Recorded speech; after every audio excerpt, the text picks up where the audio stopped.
Olá, seja bem-vindo. Começa mais um Repensar. E hoje o nosso convidado é Gustavo Fragase, é um jovem autor que vem nos contar como começou a escrever, o que ele tem escrito, qual é o seu público-alvo, enfim, entre outras coisas, ele vem nos contar essa atividade que ele tem como autor e para quem e qual é o objetivo dele nessa atividade. Bom, Gustavo, seja muito bem-vindo ao Repensar. Muito obrigado.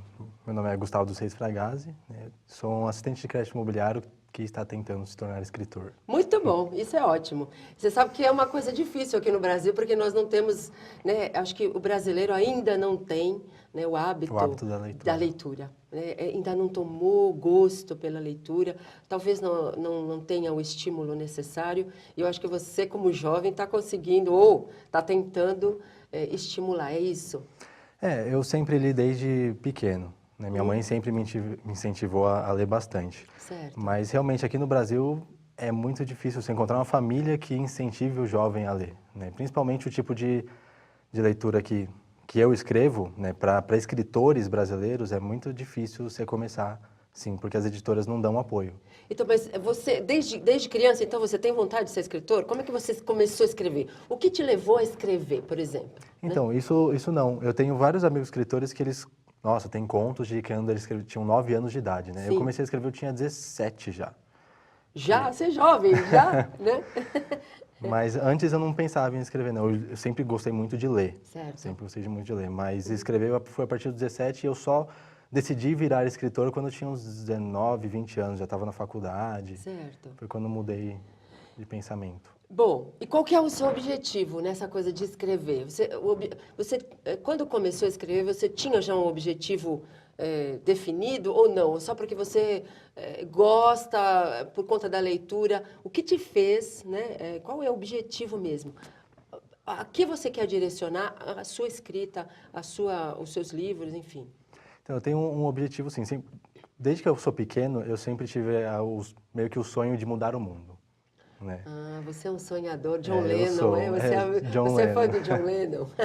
E eu lembro que eu passava pela Dutra de carro com meu pai e tinha uma pichação na parede que falava que livros mudam pessoas e pessoas mudam o mundo. Certo, muito bem. Aí quando eu comecei a escrever, eu lembrei disso. Eu falei, tá aí o meu objetivo, né? Eu quero escrever para, quem sabe, mudar uma pequena parcela do mundo que seja. Se eu conseguir mudar... Sempre que eu escrevo, eu penso isso. Se eu conseguir atingir uma pessoa com o meu texto, para mim o objetivo do texto foi alcançado. Certo. Primeiro você está atingindo a você. Eu acho que você já está conseguindo alguma coisa, porque você está se diferenciando da grande maioria, porque você gosta de ler, você gosta de escrever, e o seu objetivo é escrever para o bem, não só o seu, mas o bem do seu próximo. Né? Então, eu acho que você já está conseguindo isso.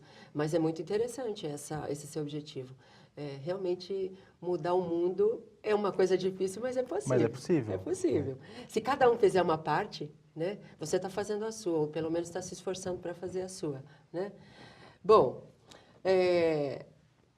você já falou que a sua atividade não tem muito a ver com o seu sonho de ser escritor. Né? Mas é uma forma também de você se sustentar hoje. Né? Agora, os seus livros, por exemplo, você já escreveu um livro ou mais que um? Eu tenho 3 livros escritos. Certo. E o primeiro eu reescrevi ele do zero. Então eu conto meio que como se eu tivesse escrito 4 livros. Certo. E eles estão catalogados em que categoria? Né? Fantasia. Fantasia. O estilo Vamos explicar o que é fantasia. Isso, explica. Então, na literatura, os livros de fantasia são esses que estão hoje mais em alta, né? Harry Potter, Senhor dos Anéis, Jogos Vorazes. Esse tipo de literatura é onde eu mais escrevo. Que é voltado para o jovem, mas também para o adulto, é isso? Sim, o meu pai, por exemplo, ele leu todos os livros do Harry Potter. Certo. Né? Crepúsculo também. Então, eu acho que hoje não tem mais essa faixa etária. Você pode até estabelecer uma faixa etária inicial por causa do estilo da linguagem, o que você fala, mas faixa máxima, jovem é espírito, né? Então... Não tem problema. Não tem idade. Agora... Você ainda não... nós estávamos conversando antes, você disse que não atinge ainda... O seu livro não atinge a criança. Não. Então, é do adolescente para o adulto. Sim. Né?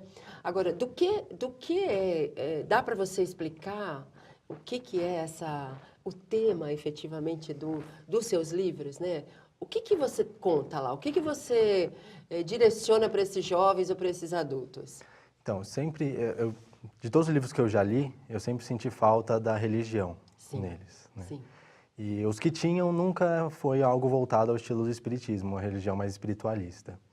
Aí eu resolvi que eu ia fazer uma história meio que baseada nos conceitos espíritas. Sim. Né? Então, eu não chamo o livro como um livro espírita para não rotular e acabar gerando preconceito com pessoas não espíritas. Certo. Né? Mas qualquer um que lê o meu livro, que é espírita, vai falar, isso aqui é espiritismo. Né? Tá. Então, eu resolvi criar a história o personagem principal, que é o William, né? Ele está há séculos numa luta contra do bem contra o mal, né? Mais ou menos o padrão de todas as histórias. E né? é a nossa realidade. E a nossa né? realidade hoje, né? Então eu acabei trazendo até mesmo meio que personagens espíritas, que são aqueles que alguns chamam de dragões, que comandam os espíritos malignos, né? E inseri na história. Então a luta do William é contra os dragões. Certo. Que para quem não conhece o espiritismo, associa a um fato mal só. Ao mal, exatamente. Quem é espírita, que conhece a doutrina, entende que você está abordando um assunto direcionado, né? Exatamente. Então, aquele que conhece, ele vai falar, tipo, isso aqui é uma fantasia da realidade. Sim. Simples assim, né?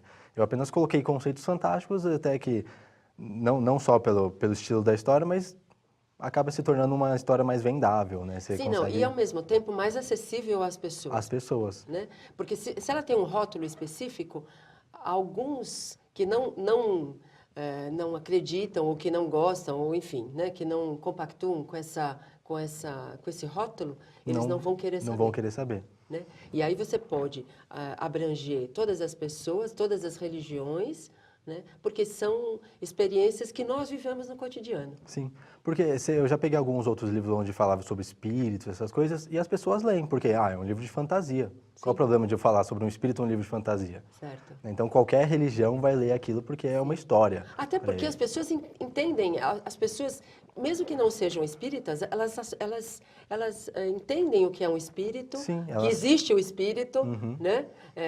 Elas denominam, às vezes, Espírito Santo, ou, enfim, espírito do mal, espírito do bem, mas elas entendem que existe o espírito e que somos espíritas, né? Sim. Alguns conceitos espíritas é que elas não conseguem assimilar ainda.